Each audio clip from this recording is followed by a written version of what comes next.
Thank you very much. First, I'm just so amazed when I walked in this morning and I saw all your excellencies. This is fantastic. I feel it's so warm, and thank you very much for honoring us with your distinguished presence here this morning. I'm extremely grateful.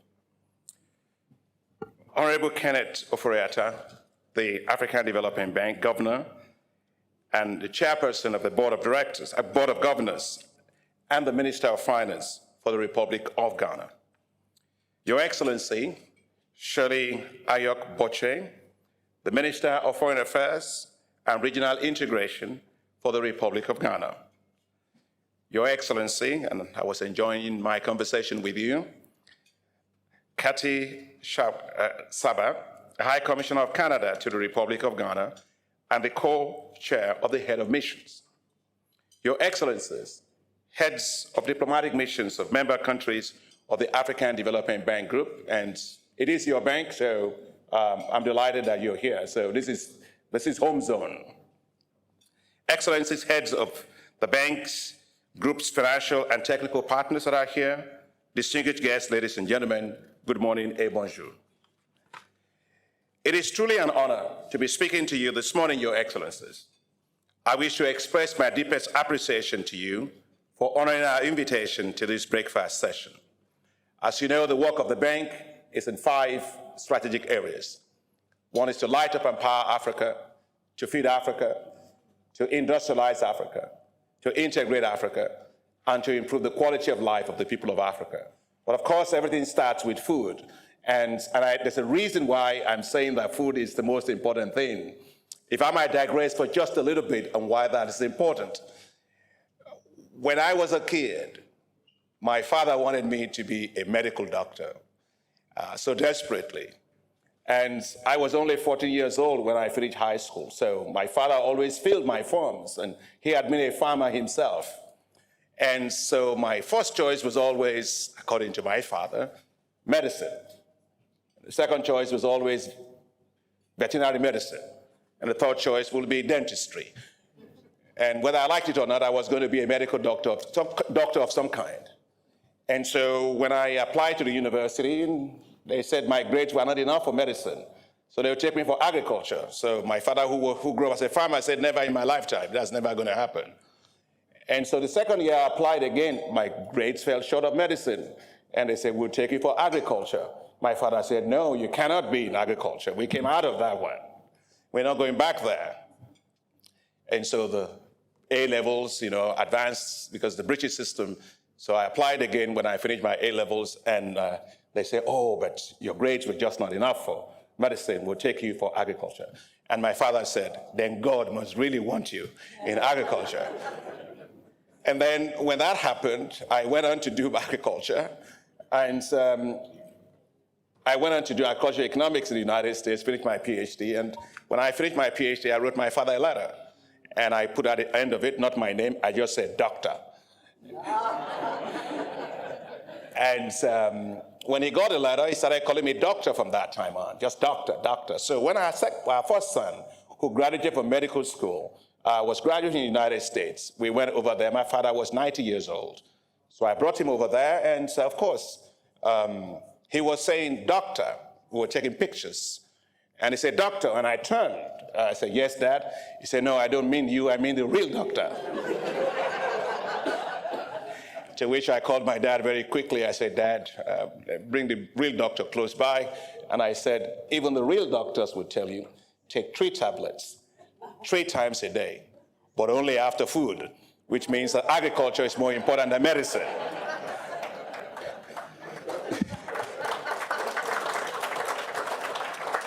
So essentially, all the programs of the bank all comes down to feed Africa. And therefore, we can't start without feeding you first. That is where everything is. Agriculture is very important. So thank you very much. I wish to also convey my sincere gratitude to His Excellency Nana Addo Dankwa Akufo-Addo, President of the Republic of Ghana, for his continuous support to the African Development Bank Group. I also wish to thank you, the Honorable Kenneth Ofori-Atta, the FDB Governor and Minister of Finance for the Republic of Ghana, for facilitating the organization of this breakfast session.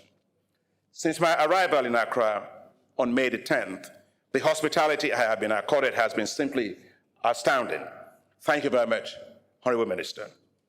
Your Excellencies, my visit to this beautiful country is mainly to engage with the authorities of Ghana as the host country on the preparations for the upcoming 2022 annual meetings of the African Development Bank Group. As you are aware, the 57th annual meeting of the African Development Bank and the 48th annual meeting of the African Development Fund of the Board of Directors of the Governors will be held here in Accra from 23rd to 27th of May 2022 at the Accra International Conference Center. To give a brief background on how Ghana came to host this year's annual meetings, let me say that Ghana was initially nominated to host the 2021 annual meetings at the 2016 annual meetings of the Bank Group held at the time in Lusaka, Zambia, following the expression of interest to host the bank's annual meetings during the cycle 2017-2021. The nomination was informed by a report submitted before the Board of Governors by the bank's team, which conducted an assessment of the country's capacity to host this event. However, as you all know, due to the outbreak of COVID-19 pandemic in 2020 and its continuous evolution, Ghana could not host the 2021 annual meetings, which were subsequently held virtually, as was the case for the 2020 annual meetings. Notwithstanding, and due to the steadfast commitment to advancing Africa's development, Ghana renewed its interest to host the 2022 annual meetings, which the Board of Governors agreed to. This year's annual meetings will, however, be held in a hybrid format, with the participation of all 81 member states of the African Development Bank Group, several invited heads of state and government, special guests, the host country and its invited guests, and executive directors of the African Development Bank Group. And the executive director of the African Development Bank Group representing Ghana is here. You may stand. Ms. Bali. This is with a view to try as much as possible to deal with the effect of the COVID-19, that we have to have social distancing and all of that, so that we do not overburden the Accra International Center. Your Excellencies, as the bank's primary stakeholders, it is imperative that we brief you on the upcoming 2022 annual meetings. This year's annual meetings are important, not only to the bank, but also to member countries and to our partners, as they mark a return to in-person participation following the virtual annual meetings held in 2020 and 2021. We are all thirsty and eager for in-person engagements. And because that's when you can do a lot of deals, you can have a lot of conversations, you can have a lot of interactions, deepen relationships, and make sure that strategic issues are discussed that affect all of our shareholders collectively together. Let me say that the theme of this year's annual meetings is going to be on achieving climate resilience and a just energy transition. And as you know, this issue is particularly important because we finished I was talking to the Minister of Environment of one of our countries recently, and he was talking to me about what do we do to be able to manage the energy transition.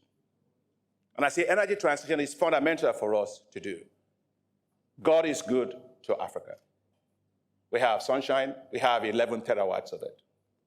We have 350 gigawatts of hydropower. When you take a look at it in terms of geothermal capacity, we have 150 gigawatts of that. If you're looking at it in terms of wind power, we've got about another 150 gigawatts of that. And if you're looking for it, in terms of what we should do for energy, God has given us all we need for energy. So we are big at the African Development Bank when it comes to the whole issue of energy. I have said that we will lead, and we are leading on this. And just give you a few ideas about how far we have gone with regard to that. First is that we have doubled our financing for climate to $25 billion by 2025. But most of the issues that have to do with climate have to do with climate adaptation.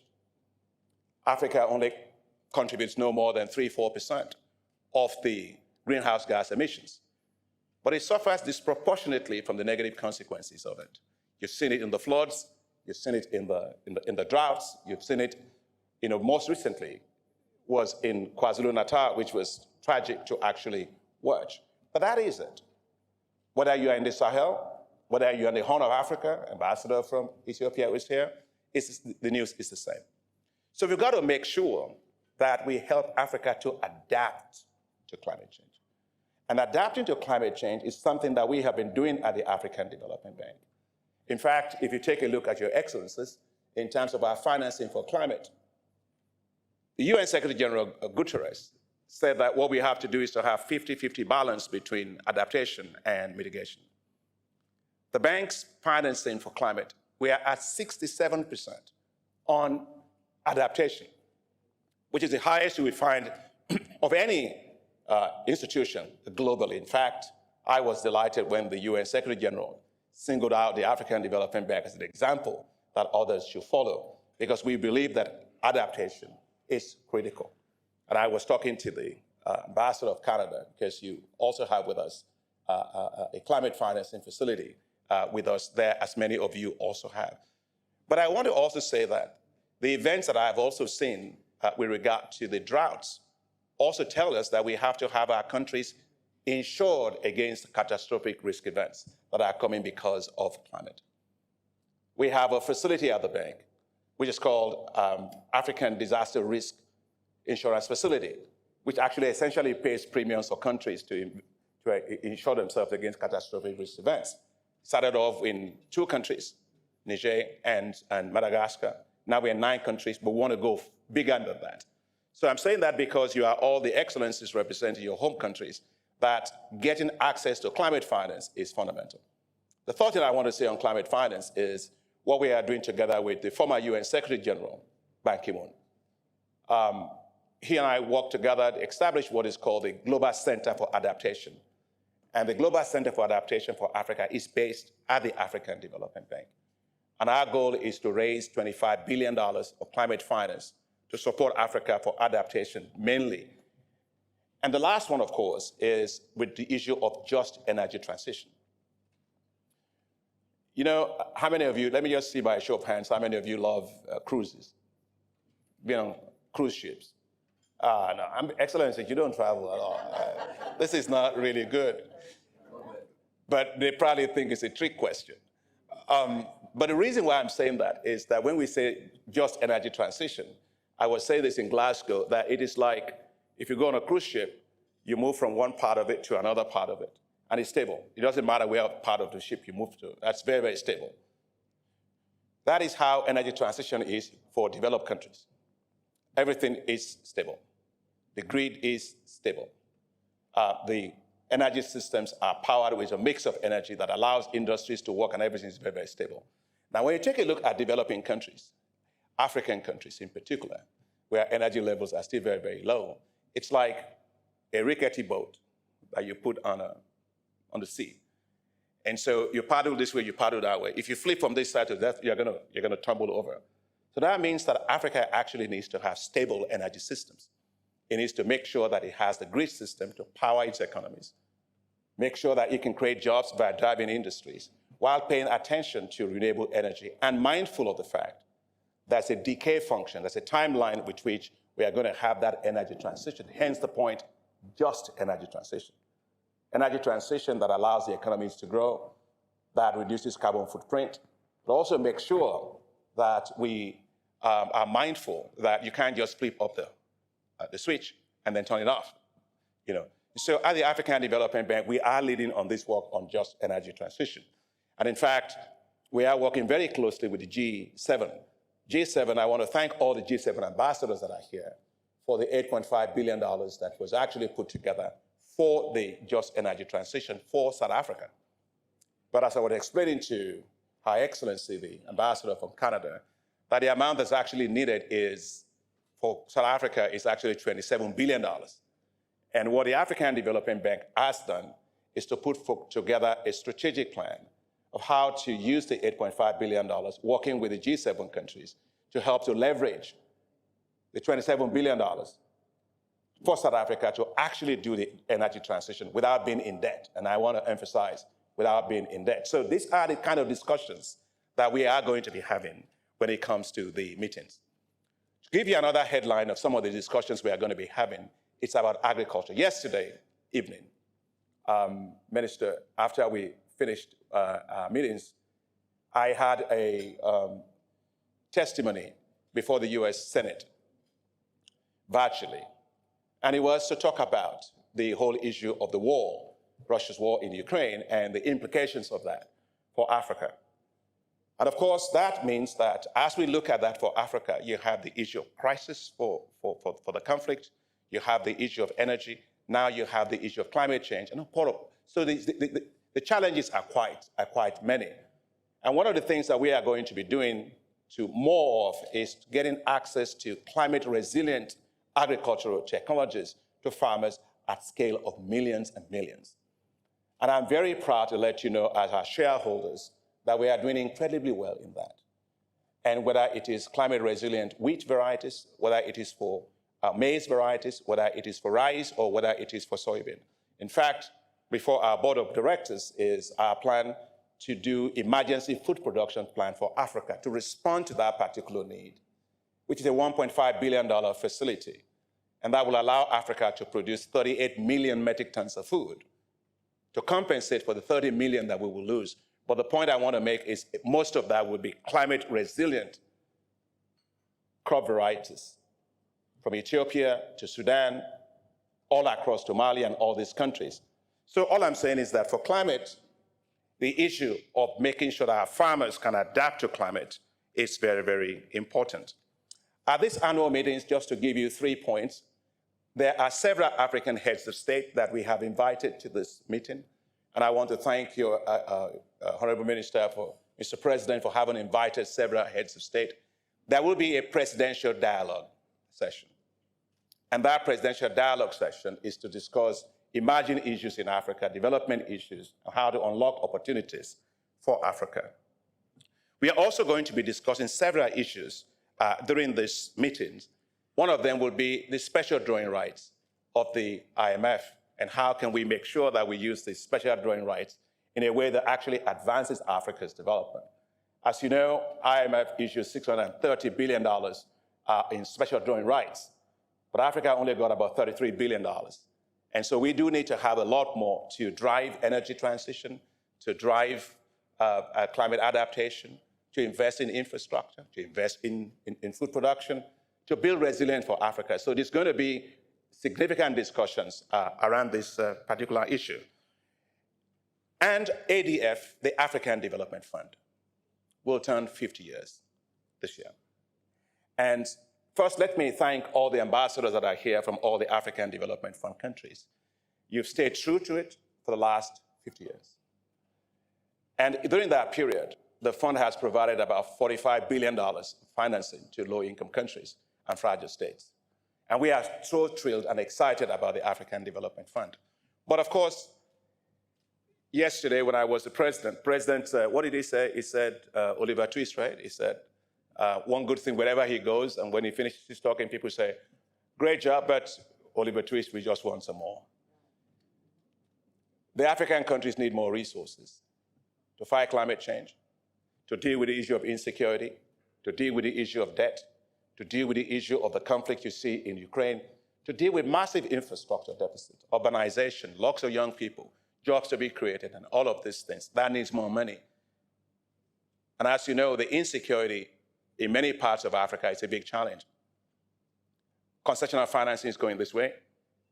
Expenditures on security is going that way. And so they are both mutually reinforcing. And so the countries need more resources. And at the African Development Bank, we've been making the case that the 16th replenishment of the African Development Fund, which we are in that process. It's one that is crucial for Africa, and I would very much appreciate Your Excellencies, your advocacy in your capitals for that. And the key for us really is we have accumulated roughly $25 billion of equity in the African Development Fund over the last several years. And when money's become tight, we need to know how to leverage this money. So your taxpayers' money, as donors to it, needs to be leveraged. And we believe that with the $25 billion we have as equity, we can actually leverage $33 billion of additional financing for that. So the issue is leverage. And so I want to ask for Your Excellencies, ambassadors of the ADF donor countries, to please communicate to your capitals our desire to make sure that the ADF is able to have a successful replenishment, a substantive replenishment, use its resources to go to capital markets and leverage more money. Remember, many of our countries are actually borrowing money on the capital markets at very, very high interest rate, 9%, 10%. But if African Development Fund went to the same market and borrowed that money and gave it to the countries, we can lend it about 1.2%. So 1.2% compared to 9%. It helps also with debt sustainability. The key is Africa needs to develop with pride, use its resources, leverage, and make sure that we are doing things in a way that is actually sustainable. Let me also say that we are going to have an Africa Day, right? Which is going to come also be 50th anniversary of the passing of Dr. Kwame Nkrumah. So we're going to have a celebration. So please make sure that you not only come with nice suits or bow ties like myself or whatever, but come to also dance. We're going to have some real cultural times to be able to do that. Your Excellencies, let me bring this to a close by saying that your being here is already like energy for us. I can feel that we're going to have a really successful meeting. I can see that we are going to have wide participation. I can see that we are going to have excellent discussions. And I look forward to any questions that you may have as we prepare for that, as we prepare your principles for that meeting. So I can't really say anything more than I am looking forward to coming here. I'm looking forward to 23rd to 27th. Mark it in your calendars, mark it again. We want to see more of you in every single session. Thank you very much, Honorable Minister, for this breakfast session. Thank you very much for coming. And as I said, please enjoy your food. Take whatever tablets you want to take 3 times after food, for agriculture is still important than medicine. Thank you very much.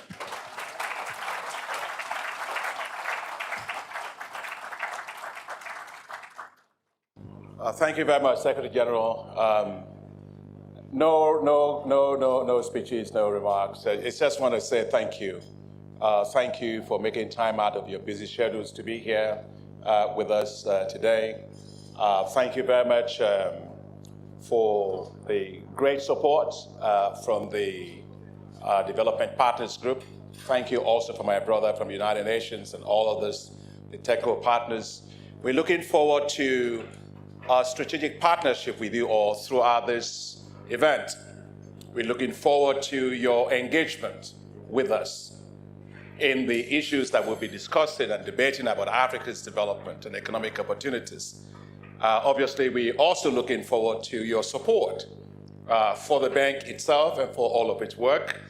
And most importantly, we're looking for you to participate in each of the various sessions that we'll be having.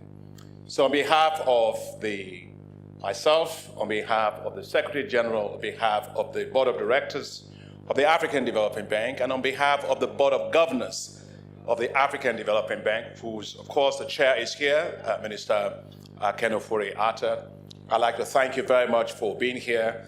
I want to thank you for participating. I thank you very much for engaging with your capitals and encouraging your principals to participate actively during this meeting. So thank you very, very much, and please do not forget to take your medicines. You can take it now after breakfast is served. So thank you very much, and God bless.